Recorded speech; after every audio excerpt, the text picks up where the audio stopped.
Yes, we are live.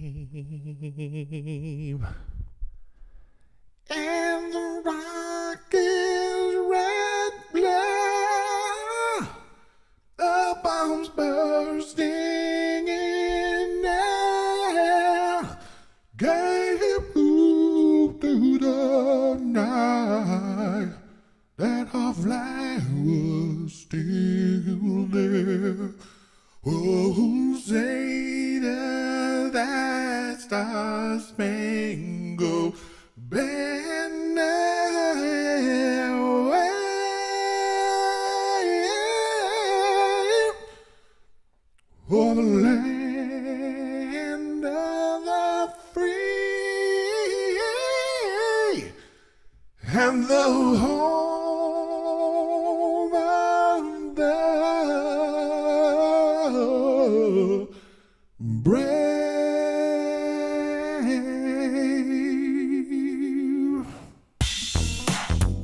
Ladies and gentlemen, welcome back. July 4th, July 5th edition of your favorite podcast. Whoa, whoa, whoa. Yeah, yeah, yeah. This is Riffin with Griffin. Whoa, whoa, whoa, whoa, whoa. Yeah, yeah, yeah. Ladies and gentlemen, we back with Riffin with Griffin. I gotta go to the doctor. This is my voice, man. Something with my throat. Let me get it fixed. But anyways, welcome back to Riffin with Griffin. We live. It's July 5th. I had such a busy weekend. I couldn't get the podcast done. I was in Florida. So we're going to talk about all that. So we got NBA Finals preview. I got the Tomorrow War movie review. I want to talk about this shit with Rachel Nichols, what's going on over at ESPN. But once again, welcome back to Riffin with Griffin. I had to get the mic ready. Riffin with Griffin.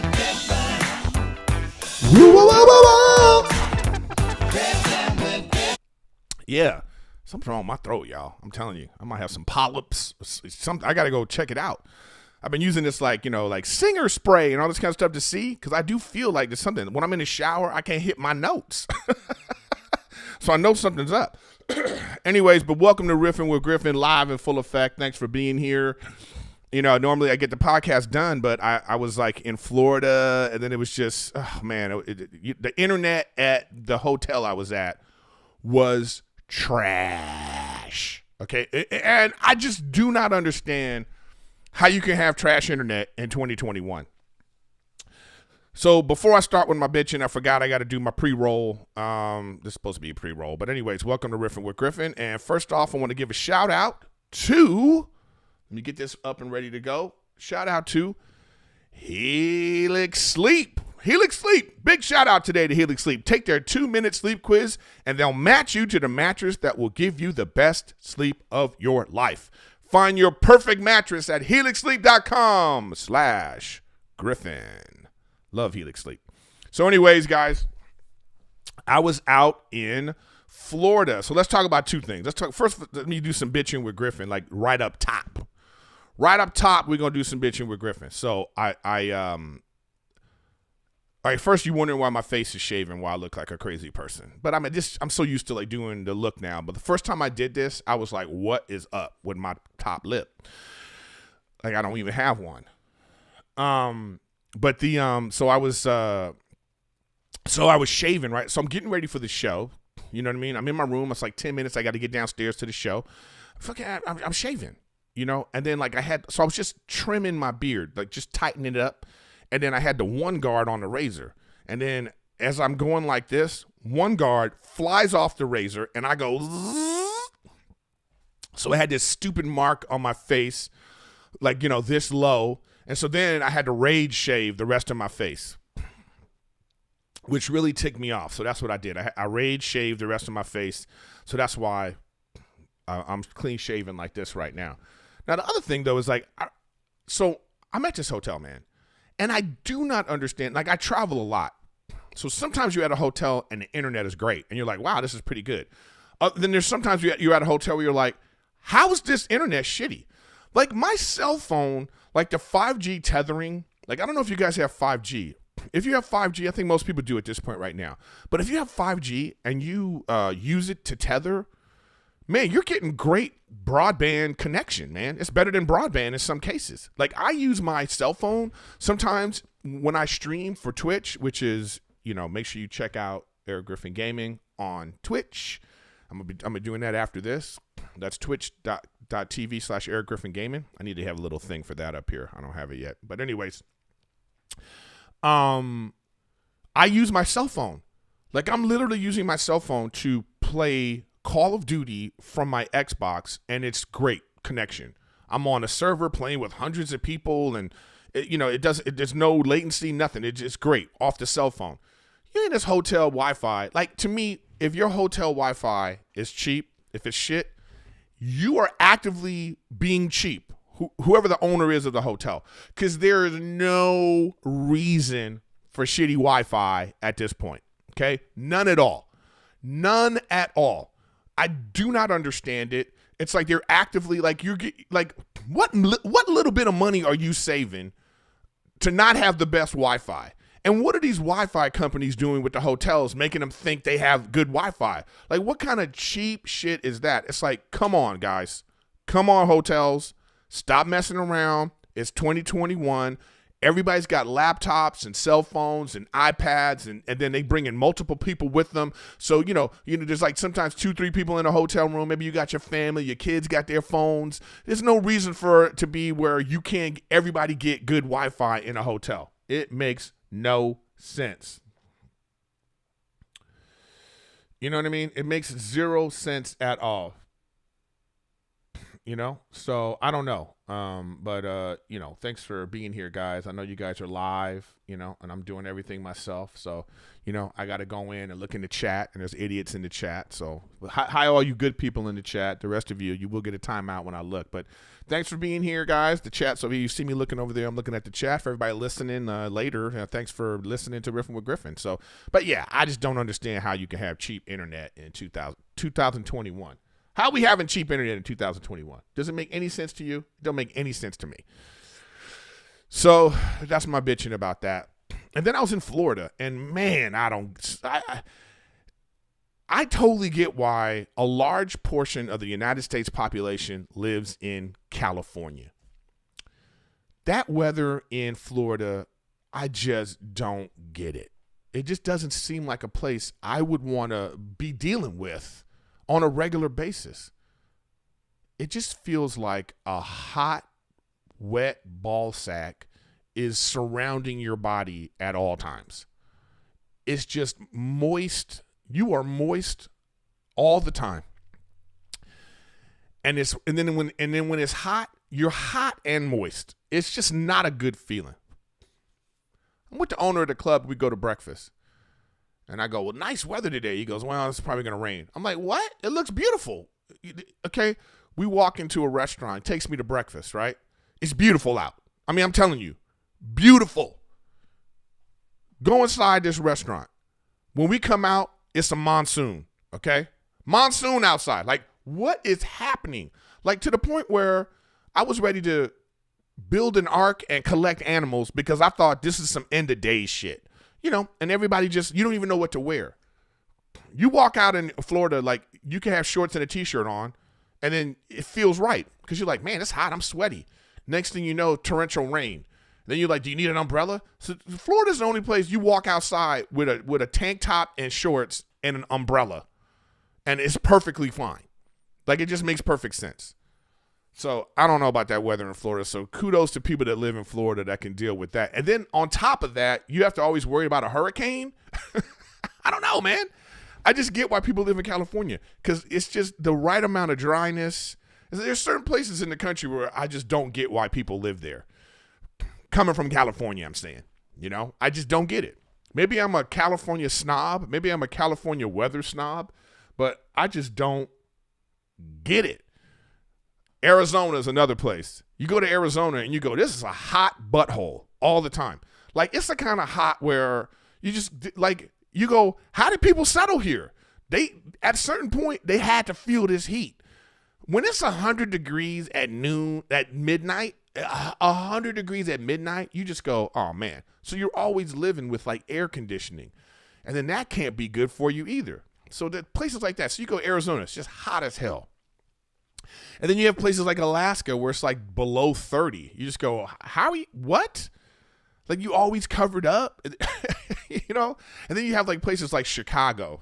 You know, you go to Chicago and there's like one time a year where it's beautiful. Like it's like LA actually, you know, like, you know, between 65 and 78. It's, you know, and you're like, oh, wow. It's like 6 days out of the year in Chicago where it feels like, oh, this is worth living here. And then other times you're just like, it's balls hot or it's freezing. And you're just like, I don't like changes of season. Now, some people like changes of season. I don't know about you, if the chat, if you guys like change of season, that's great. But I just don't like, I don't like that. I guess, because I'm sport. I've lived in Los Angeles my whole life. So I don't even know. We have sprummer here, spring and summer. That's it. Occasionally it rains, and when it does, you know, the place goes crazy, even if it's a drizzle. We're on storm watch in California because it drizzled, you know? But like other places, and I'm looking at the chat right now, and I totally agree. I would rather live in a super cold place than a super hot place. Because at least with cold, you can do something about it. Like if you live in a really cold place, if it's cold, you put on layers, you're sort of comfortable. You find you go inside, it's, you know, you have the heat on and you could get the temperature down to like a manageable place. But when it's super balls hot, man, that you can't do nothing. Because you don't want to have your skin exposed, because then you're going to, you know, you have to put on SPF 100 depending on how light skin you are, whatever your skin situation is. Cold over heat all day of the week, man. Cold over heat. But there are people out here who love that shit, you know? You know, then there's places like Hawaii. There are some really nice places, but even like a place like Montana. Montana's nice. It's beautiful. It's spread out. I love Montana. Montana's a beautiful state until that freaking snow starts, man. Then that snow, and you're just like, damn. You know, it makes you feel like you have to be. I hate a place that you have to feel trapped inside. And when it's extreme hot, extreme cold, that's how I feel. You feel like you're just trapped inside. Like, what am I doing in here? All right. So that's my Bitching with Griffin segment of the podcast. Now let's get to what I wanted to get into this week on Riffin with Griffin. Riffin with Griffin. First, let's get into, wait, let me go down here. I by myself had a miscue with Wig, so he couldn't make it over today. But today, you know, we're talking about these the NBA preview, NBA finals. We got the Suns and the Bucks in the NBA finals, man. Suns and Bucks NBA finals. So here I am on NBA.com, you know, so I don't know what they got going on the website for NBA finals. But, you know, so they got the NBA preview. Can Bucks clamp down on determined Chris Paul? So, you know, what do I think about this NBA Finals? I think the NBA season was okay. I think that the playoffs were marred by injuries. I mean, so many injuries, man, to all the stars. You know, would the Lakers be in the finals right now if Anthony Davis wasn't hurt? Who knows, man? It didn't look like to me that the Suns were going to be able to beat the Lakers. But injuries are a part of it. It just so happens it's bad luck. I saw a stat that said, like, statistically, overall, injuries were down this year in the NBA. I just think it's bad luck that all of these particular stars are getting hurt when they have to play so many times. And thank you for the super chat, CC Moon. But guys, don't be bashful. Hit them super chats. I appreciate it. It helps support the show. So I don't know, man. Like, I don't know, guys. I don't know if this was a good season or not, but these playoffs is just, you know, it's something like 8 or 9 all-stars that got hurt. You know, on my Clippers, Kawhi got hurt. So to me, the Clippers, they were Kawhi Leonard away from getting to the finals. Okay. They needed him, you know? And so he got hurt and he was out. That sucked. Anthony Davis, the Lakers needed him. Jamal Murray, Denver needed him. And then Donovan Mitchell in Utah, he was hobbled. He was injured. Even though he's still trying to play, he was injured. They needed him. You know, the list goes on and on. You know, you talk about in the East, man. I mean, the Nets. I mean, look at the Nets. I mean, they only played 8 games together because of injuries all year.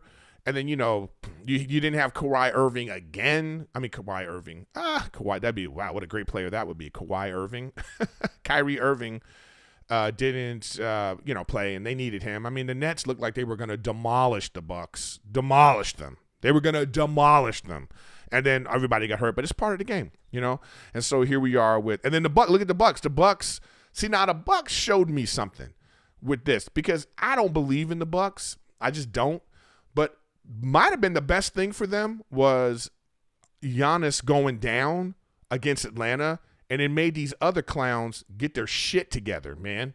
I think it really did. I think what's his name? Drew Holiday and Chris Middleton were like, you know what? We're going to have to step up. We're on the precipice of getting to the championship. Let's not mess this up. And then Brook Lopez had a baller game. I think this really galvanized them, and they look like the favorite to me, especially if Giannis comes back. So I think that, him going down kind of like – because last year he went down and that team fell apart. I think this year they're like, we're too close to the finals. Let's not let this happen again. Thanks for the super chat, Hawkman. Appreciate that. So here we are, with the Bucks and Suns. So my initial assessment is Bucks are favored because I think they have a better team. They have a better team. They have a better starting five. All right. Now let's go to the other side, the Suns. I said this a few episodes ago. I would like to see Chris Paul win the championship. I really would. I'm a Chris Paul fan. I think he's had a tremendous career. He's one of those people that you look at and go, he's one of the top 5 point guards of all time. He's like, he's respected. He's just one of those players that, you need a championship. And then people go, now it's different. Now he's up there. You talking about him, Isaiah Thomas. You're talking about all the guys that have won championships. And you go, he's up there. He deserves to be on that point guard Mount Rushmore. He's starting to make that conversation. And who knows what they can even do next year. But so I would like to see that. I just don't know if they have enough. Can Devin Booker get hit? Like, he has to be a superstar. He got to be consistent. It's got to be a consistent play from Devin Booker for them to win.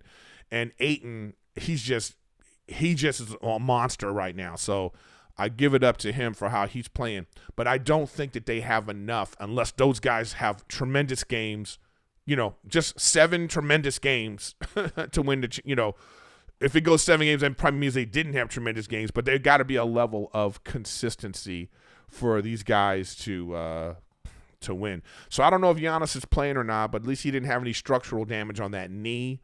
So actually, I think it's a more even matchup. You take Giannis out, I think the Bucks they match up well with them even still, man. Like, you got Drew Holiday is a tremendous two-way defender, and that guy's good, man. He's good. He don't get enough credit for how good he is. I think that matchup, him and Booker, that's a good matchup. And then you got to see who's going to handle Chris Middleton. I don't know, because the others on the other side, they don't have a better two-way player to get offense and guard that guy. Then you still got Lopez. He might do that 3-point shit, keep him out, but he might have to bang in the middle with Ayton. We'll see if they cancel each other out or not. And then it's up to, like, what are the rest of the players on the team doing? So we'll see. That's my NBA Finals preview. I want to stay in the NBA because somebody hit me up on Instagram and they said, hey, man, you should talk about this Rachel Nichols situation because it's nuanced. And as soon as he said those words, nuanced, I was like, well, let me look and see what this is. Thank you, Mike. Mike with the super chat. Appreciate it. And so I looked up the situation and I was like, you know what? This is nuanced. And I love a good nuanced conversation. Okay. I love a good nuanced conversation about stuff. And this is like from the New York Times. There's so many articles about it. If you don't know who Rachel Nichols is, she's the one on the right, and she's white. She's a white female performer on ESPN. She does that NBA show. She's been around for a long time. She's actually respected. First of all, she works with a lot of black people. Okay, she works with a lot of ex-athletes and these people on her NBA show, and you've seen her around. She's like one of those faces where you go, you don't know her name, but you go, oh yeah, that's Rachel Nichols. She's the one that's always doing NBA coverage. All right, so this story, like I say, it is very nuanced because on the surface, when you look at something, your own personal feelings can get involved, and you have your own. It's like when you hear somebody say something. And then you skew it the way you want to skew it. You might say you might be like, whoever your personal experience is, you could be a person of color and be like, that chick's racist. That's what you could say on the surface. But it's deeper than that. And so as I talk about this and as you're listening, I really want you to, even if you know about the situation and you have your own strong opinion about it, what I would like you to try to do right now is divorce yourself of your feelings of it. I would like you to try to, let's look at everyone's perspective and see if we could see that this ain't just an easy thing to this is what it is. We're just going to label it what it is, because I don't think it's that easy. I think there's a lot of different layers, and I think it's very nuanced. So that's the first. Now, the first part about it is, okay, so apparently, from what I've gathered from it is, Rachel Nichols was having a private conversation that was recorded, all right? She was having a conversation, and the conversation was recorded and then subsequently released, which I think is terrible. Now, in this private conversation, she says, I wish Maria Taylor all the success in the world. She covers football. She covers basketball. If you need to give her more things to do because you are feeling pressure about your crappy long-time record on diversity, which, by the way, I know personally from being on the female side of it, like, go for it. Just find it somewhere else. You're not going to find it from me or taking my things away. All right? Boom. Okay. I think that is a fair assessment. Okay, so let's talk about this. My first problem with this is this should not have been released. So whoever released it with an agenda, but it could go either way. It goes either way. I have a problem with how society is right now. I have a problem with people screenshotting DMs. I think that should be like how you can't record someone's conversation and release that. Like, that's supposed to be illegal. You know what I mean? Like, to me, is this legal? You can't use it in court. I just think that there's something really wrong with releasing private correspondence with people. All right, so boom, it's done. So you have that, it's done. Because, sometimes when you're talking with somebody, you're talking with someone who understands you. You're talking with someone who they know. Because this lady, she was also talking with some of her colleagues that I believe she was even talking to someone of color. I'm not sure. Don't quote me on that. I don't know. I don't know all the facts. I really should have researched it more, but I'm not a research podcast. This is just me giving you my opinions on things. You know what I mean? Anyways. So she's having this conversation, and sometimes you're having a conversation with somebody that you like. They know you, So it's like you don't have to preface with your friends or a colleague if they know you and you're this comfortable talking about stuff. Like, I don't have to talk. Like she doesn't have to say to this person she's talking to, by the way, I'm not racist. This is just how I feel about this for me. She don't got to preface her conversation with this private conversation she's having. But someone else listening to it might be like, oh, here's a white woman talking about a black woman, or how racist is that? Okay.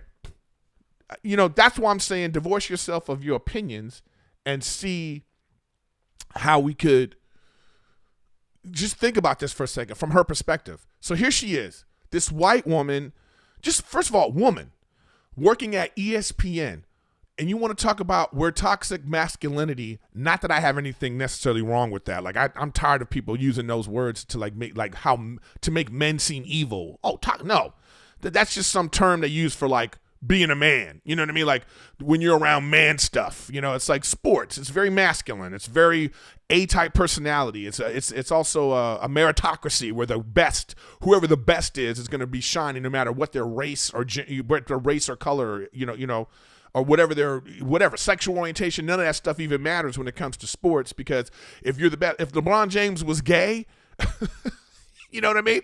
We would be going. It wouldn't even matter. We wouldn't even care, because he'd be the best basketball player, right? So we don't care about that kind of stuff when it comes to sports. We could talk smack about it, but we don't care when in terms of when we're watching, we're like, well, that guy's the best. Even racist people watch basketball, and even they might say man, them N-words can jump, but they still watching because they can respect the talent. All right. So sports is all about that, which I like.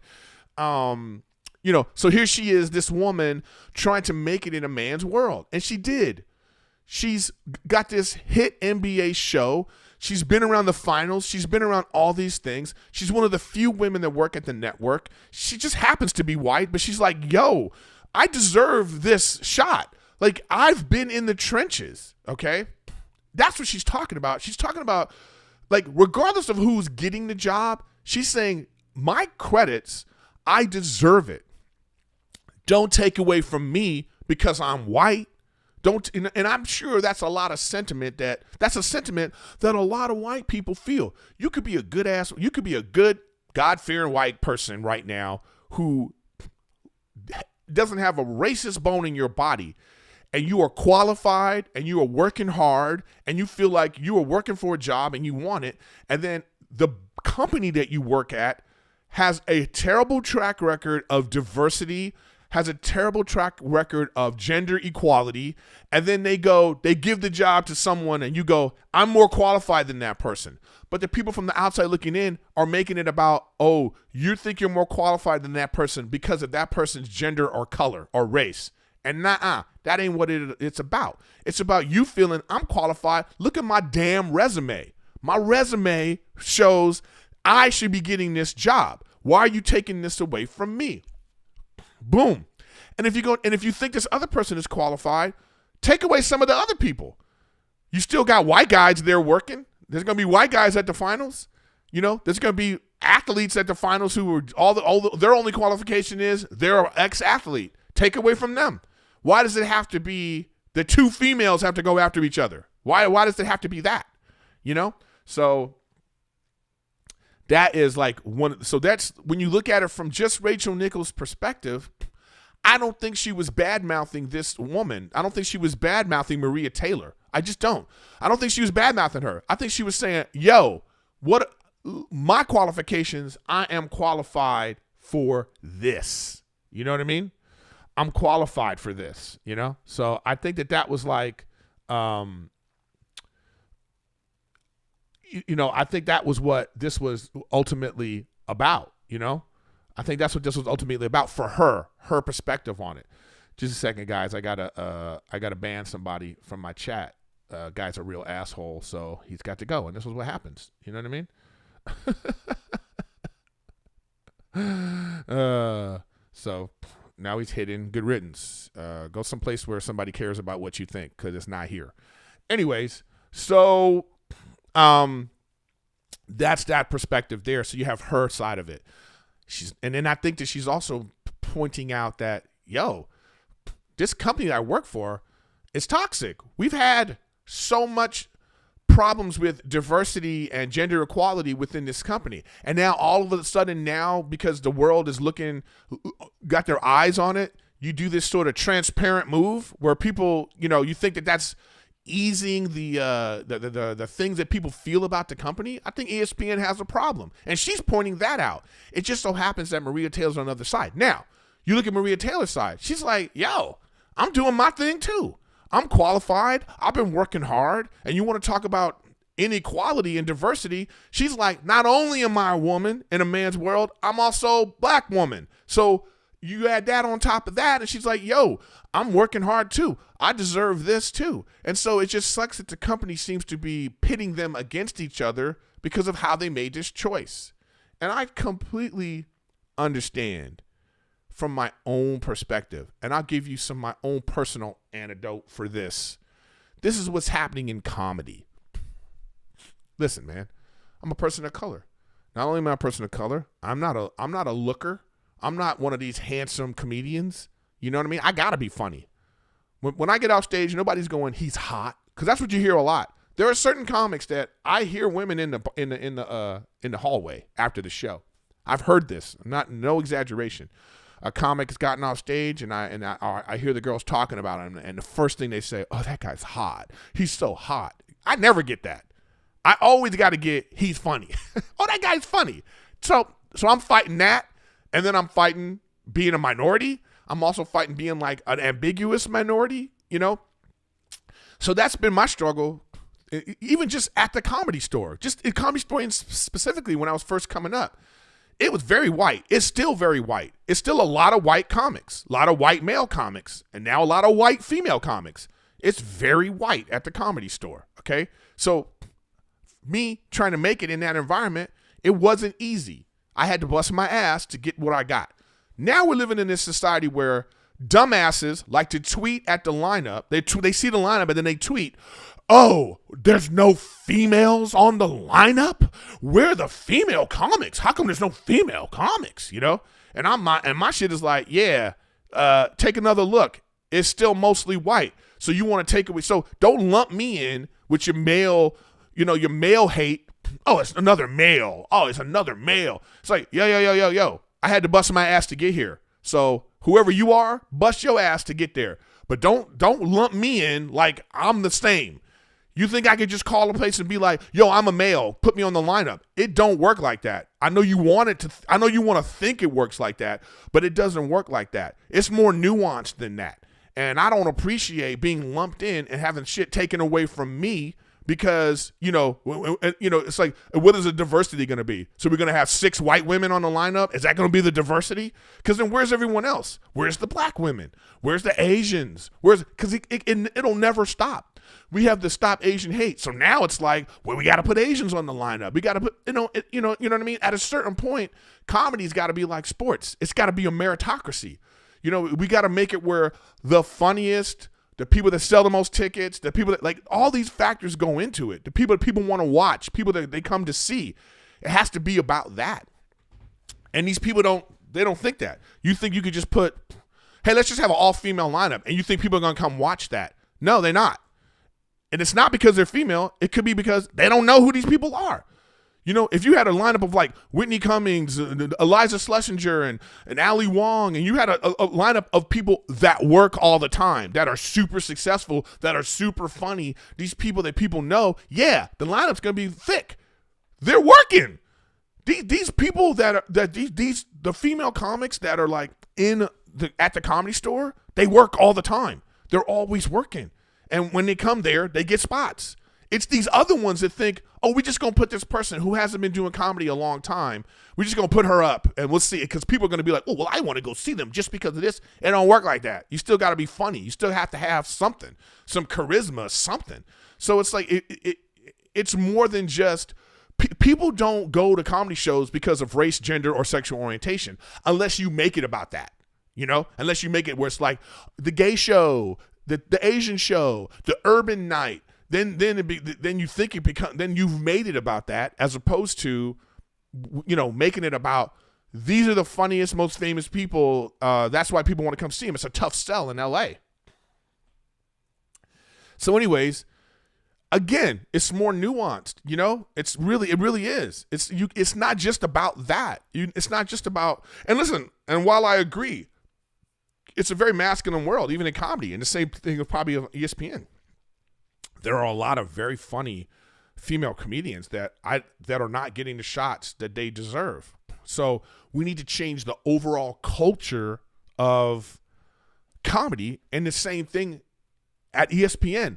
They need to change their overall culture, but they've made it where it seems as if they go, well, let's look at this spot. Okay, well, we can only put one female, so let's just pick one. As opposed to like maybe these two are the best for the position, so they both should be working there, and you need to take away one of these schlubs. Maybe that's what they need to look at. But because the culture is not set yet, because we're not at that place where we can actually look at something with common sense and look at it with an approach of like, okay, who's the best for the situation? Is this going to work for us if we do this? As opposed to doing it because of some reactionary reason, being reactionary to like people are now giving you heat. The fact that people are giving you heat is proof that you haven't been doing this shit right in the first place. The fact that this is happening. So my overall wish here is don't attack Rachel Nichols, all right? Don't attack Maria Taylor because she also is busting her ass. Don't attack them for having an opinion about this job that they're going for, their livelihood. It's more nuanced, and you have to look at the overall picture and see that this has to do with this company, ESPN. It has to do with the culture that is, and these are the results of that. These are the results of why this stuff is happening. And I hope that you can, We need to really start looking at things like this.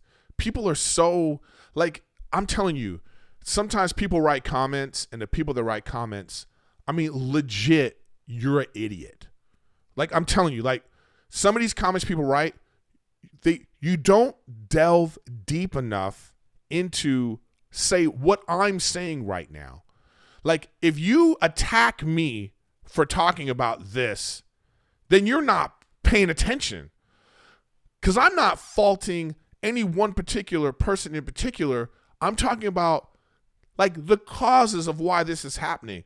You know, it's like if anybody I'm attacking, it's actually the culture at ESPN. That's what they've built, and they can change it. If they want to, they can change it. But that's really the root issue. Like, attacking me for your clout, you know, that's all that it is. Or to get a response out of me, if that's your thing, it's like you're wasting your time. You're wasting your time and energy. Let's have discussions, man. Let's discuss things. I don't care if you disagree with me. Even if you're somebody out there that is like, if you're a person of color and you want to hit it with Rachel Nichols is racist, let's discuss it. Really think about it, because really, do you think that's the issue, and why? Or if you're bringing up the past, you're bringing up something from the past, like here's a behavior, a pattern of behavior, and here we go again. White society is doing blah, blah. You know, don't use the past it's not always what it is. It's case by case. And I think that when she was reaching out to people of color too, by the way, it was like LeBron's people, I believe, that she was talking to. She's reaching out to people just to be like, yo, like, this sucks, right? Don't you think this sucks? Because it's probably hard for some white people now to talk about this. It's hard for them to be like, hey, without somebody going, oh, you're a racist. You know, you've had enough. White people get it all. Why are you, so sorry you didn't get this one? And that's a fair feeling, okay? And that's what I'm saying, too, when you're discussing stuff. It's a fair feeling to, it's, you know what I mean? To want to because of the wrongs that you feel that have been going on. And that's what I'm saying. Try to divorce yourself of your emotions. Try to divorce yourself of your own personal experiences too. And I don't even know, am I doing that if you think about it? Because my experience with the Comedy Store, I'm trying to divorce myself of the feelings, but I know I have those feelings, and this is why I'm talking in defense of Rachel Nichols and Maria Taylor, because like I say, she deserves the work too. And it sucks. Here's a sucky part about it too. All right, let's go on more on her side right now too. The sucky part about it is, and here's a real world example. Remember the movie Moonlight? That was on the heels of Oscars So White. So because you had Oscars So White, here you have this great, well-made movie. It wins. Oscars So White took away from Moonlight's win because of that, we were going, well, that movie won because of this, not for the merits of that great movie. Thank you, Honest Abe. This is the same thing with Maria Taylor. So because of this lack of diversity at ESPN, and people getting on their case about it, this super qualified person now gets told, you only got this job because you're black and a woman. How sucky is that? That's why it starts with the culture at the company and how to change that. This is the first step. So there's some people that can argue, hey, to fight that, here's what we have to do. We have to start hiring people.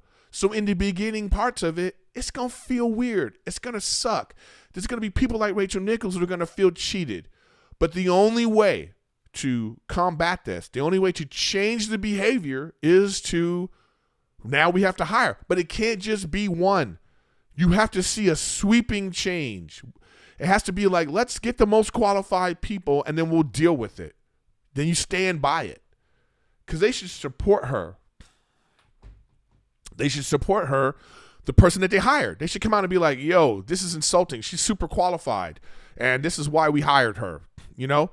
But right now, because of their own behavior, their own history, these two women are now put in this situation. And I think that sucks. You know what I mean? All right. Well, that's enough with that, chat. How you doing? All right, so let's take some time right now to revisit our sponsor. Ladies and gentlemen, HELIX Sleep. HELIX Sleep. I have a HELIX Sleep mattress, and I'm telling you right now, it is the most comfortable mattress I've ever slept on. I didn't realize how important your mattress is in terms of how your body feels. Like if your back is hurting, like especially what kind of sleeper are you? Or a side sleeper, a stomach sleeper, a back sleeper? It really does make a difference what kind of mattress you sleep on. You may not think so. It's the kind of thing you don't think about, but it is super important. And HELIX Sleep is here to help you. And so I highly endorse them because I have one. I'm not just saying this because it adds. I am saying it because of that. And I'm saying it because it's helped me. You know what I mean? Not being able to sleep is a big thing too. Politics, anxiety, stress, your love life, who knows what it is. Having a good mattress to help you sleep is so important.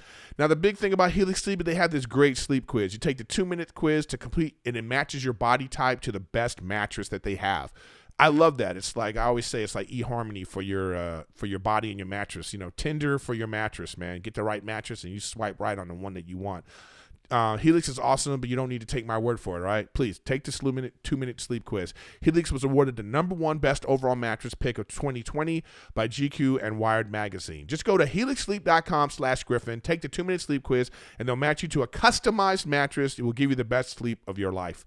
HELIX is offering up to $200 off all mattress orders and 2 free pillows for our listeners to helixsleep.com/Griffin. They have a 10-year warranty, and you get to try it out for 100 nights risk-free. They'll even pick it up for you if you don't love it for free. But I guarantee you will love it. So go to helixsleep.com/Griffin. Use my code. Get a good mattress. And I'm telling you right now, you will not regret it. All right. Look at me doing live ads. Yeah, I know. I see the chat talking about what I was talking about before. Yeah, Rachel Nichols has been around, man. It's her job, you know. Anyways, let's go on to something else now, guys. I saw this movie on Amazon, and I want to talk about it. I do recommend it. It's called the Tomorrow World War with Chris Pratt. Tomorrow World War. You know, there's that one chick from Handmaid's Tale's in it. Sam Richardson, who was dope. He's the great, like, comic relief non-hero hero. So shout out to him. I love seeing comedians do this kind of stuff because it's like, yes, that means it's like it opens up the door for me, right? I want to be in an action movie. But it was an interesting movie, okay? So this is spoiler alert time right now if you haven't seen it. But I recommend it. Let me start with that. I recommend it. So if you don't want to watch and hear me talk about the movie right now, it's time for you to move on. But there it is right there. It's a thrilling science fiction action adventure, The Tomorrow War. The world is stunned when a group of time travelers arrive from the year 2051 to deliver an urgent message. 30 years in the future, mankind is losing a global war against a deadly alien species. All right. So they figured out time travel and they're sending people back. Okay, so first, now usually with time travel, the movie science, if it don't make sense to you, if it's too confusing, then you're out. You know, you check out on it. I actually really enjoyed the time travel science in this movie. So it was like 30 years in the future. So somebody asked in the movie, which was a great question, like, why don't we just travel back to the beginning of the war and then stop it there, you know? And they're saying in the movie, well, it doesn't work like that. You could travel back and forth, but time still moves forward. And I was like, ooh, I love that. It makes sense. So like, you know, so if this is one point in time and this is another point in time, and they're saying time still moves like this no matter what. So you can't go back because time's still moving. You're still, from this point to that point, it's 30 years in this wormhole. And I loved that. I was like, that made sense to me. I was like, okay, I love the time travel stuff. So I didn't have to like shit on the time travel part because that's usually what happens when you watch these movies. Chris Pratt was great as usual. Let me tell you who Chris Pratt is. Chris Pratt is if Bruce Willis and Arnold Schwarzenegger had a baby. That's Chris Pratt. Because he's got that lovable dad superhero thing where it's like the regular dad guy is doing the impossible, and he's in great shape, and he looks like an action star. He's got that. And that's what happens when you combine someone who has real comedic talent and then they have that, like, you know, good physique. So I really enjoyed it. Now, I see somebody talk about this is a Edge of Tomorrow. It's not. Edge of Tomorrow is not the same. It's not.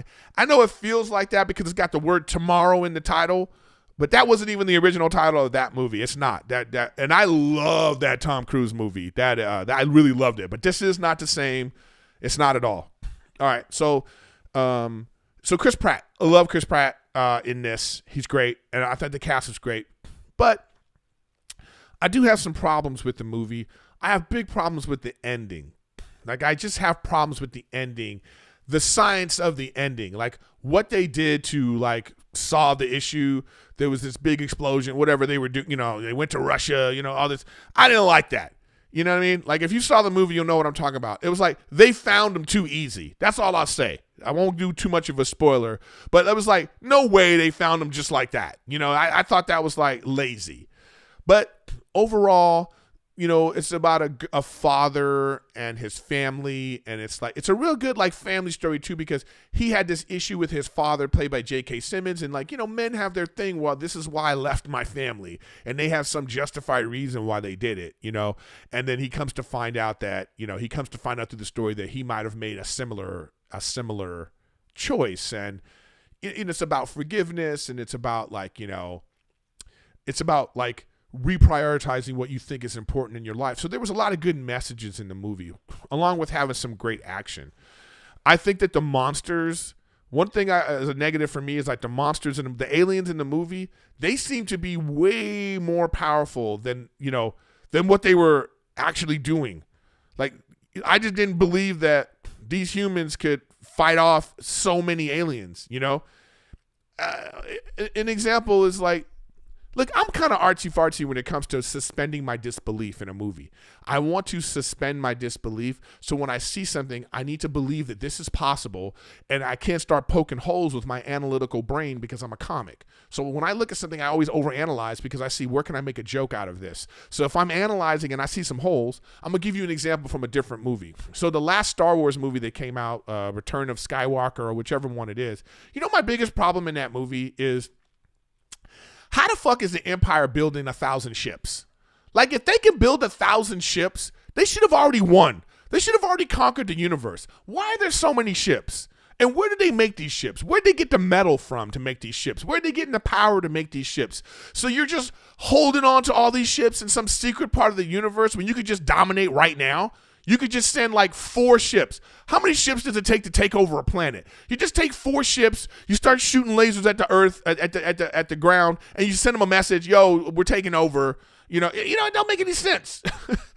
it just, and every time I saw that, I go, oh, well, they got this much money and resources? Where are they getting these resources for to make all these ships? And why are they hiding in the outskirts of the universe? It made 0 sense to me. So I couldn't suspend my disbelief. It's the same thing in this movie with these aliens. They just seem to be, it seemed to me that one alien could have wrecked all of them. But there's like 50, 60 running through the streets coming at them. There's these huge monsters that are shooting spikes. I was like, wow, this looks very formidable. I don't think these people could do what they're doing. That's just what I thought about it. And they made the aliens so powerful, like you could only kill them in the bellies and the neck. You know what I mean? And then they're recruiting regular people so that in the movie they're drafting people and they're sending them back in time to try to fight this war, so people don't get instinct, so the people don't freaking die. So I don't know. It's still a good story. It's still a good story. I really enjoyed it. But like, there are some things where you go, I don't know if that's possible, but you just kind of just shake it off and be like, well, let me just enjoy this movie because the performances were good. It's funny where it needs to be funny. And I saw a bunch of comics in it. Mary, I can never say her last name properly, but she's in it. And, she's from the comedy store. She's like a great comic. She was on 24 and I was in she was also in Hero Mode, she was like great, and she had this great, you know, badass scene, and I loved it. I was like, oh shit, good for you, girl.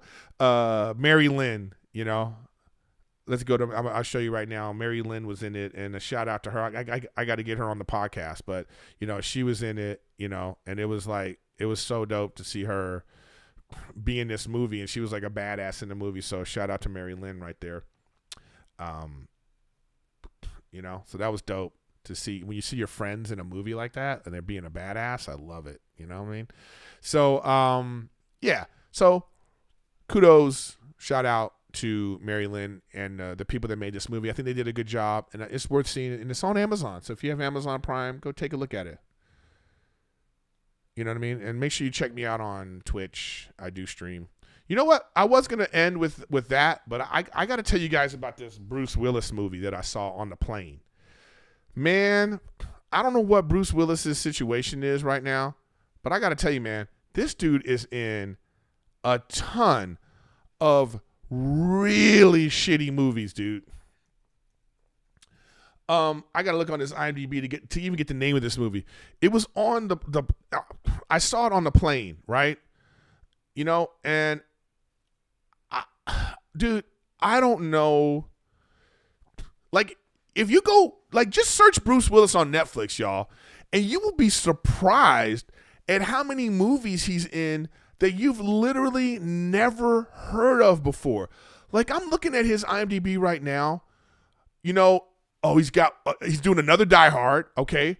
There's one called The Fortress, Hair of the Dog, Paradise City, White Elephant, Die Like Lovers. Like, he's in so many movies. Oh, I see it right here, dude. Here it is, right here. So I'm on the plane. I'm on my United flight, and this movie comes up, okay? It's called Cosmic Sin. Oh, my God.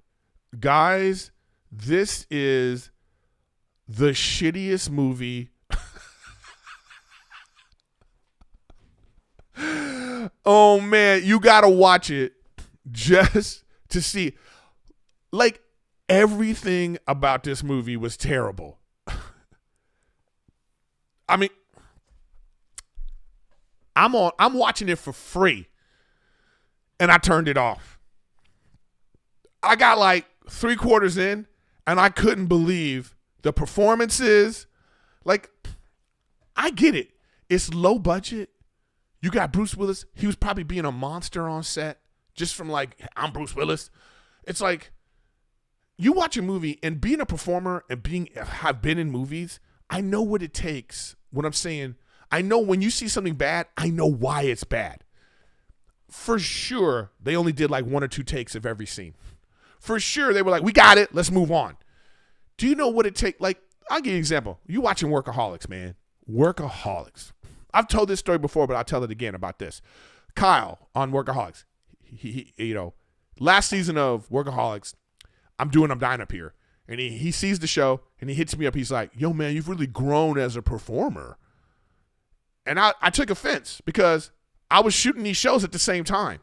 Like, yo, bro, I didn't go to acting school for 6 years and then did I'm Dying Up Here. I was already that guy. You just don't use me like that.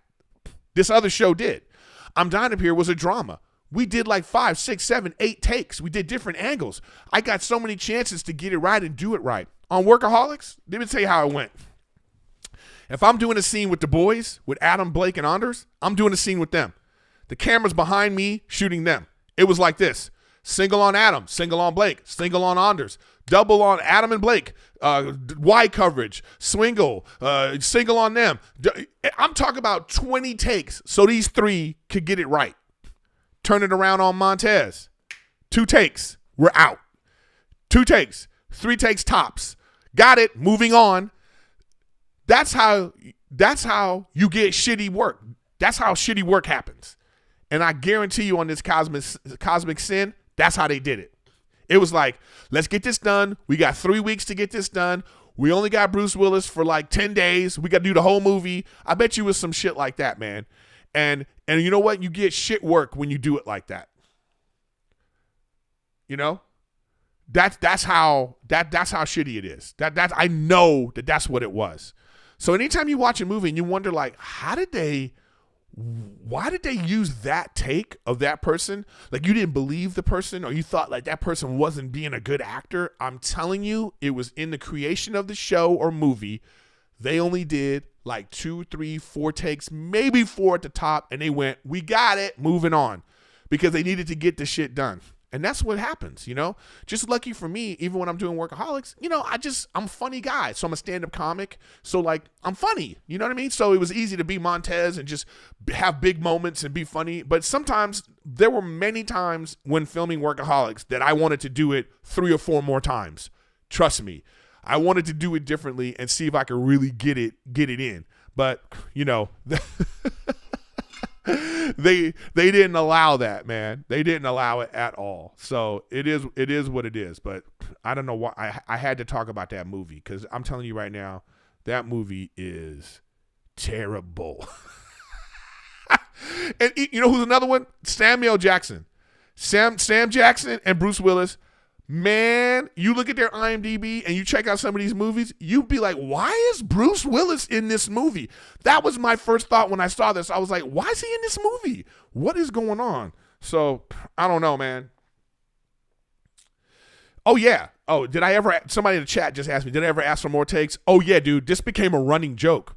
Bill and I, our running joke was, we would be like, let's over under on how many takes we're going to get right now. They did it on purpose. I'm telling you. They would also wait. My coverage would be the last thing they shoot, too. It's like, we're about to go. And they'd be like, all right, let's turn around on Montez. Bah, bah, bah, bah, bah. I'd be like, okay, do we get it? It's like, we got it. Good job, man. Moving on. I would be like, can we do it again? Trust me, I would ask about this all the time. But they go, you got it. You're good, man. That was great. That's how they did it. So don't come at me later talking about, oh, you've really grown as a performer. Yeah, you mean when I only get 2 times to do it? So I had to be an expert in those 2, as opposed to like these fucks get like 17 takes. Monsters, all of them. All 3 of them are monsters. Oh, man. All right, guys. But anyways, I really appreciate you guys being here for Riffin with Griffin. I did it live this week because I had quite the weekend. It was hard to get everything together, you know, but we did it. I appreciate all the super chats. I appreciate all the interaction in the chat, but please subscribe, share, help pump my podcast out. And, you know, I don't say this enough, but I do really appreciate all of the people that come to the podcast every week. I appreciate the messages I get. You know, we're small and we're mighty, and I'm going to keep doing it. And I really, like I say, I got some dates coming up, so make sure you check out my website, erikgriffin.com, which I'm working on. Really, believe me, I'm working on it currently to make the website better. But go to the schedule section, and you can see the dates that I got coming up, and I might be coming to a city near you. So come out and check me out. And yeah, that's all we're going to do. I appreciate you watching Riffin with Griffin, and I will see you next week. Peace.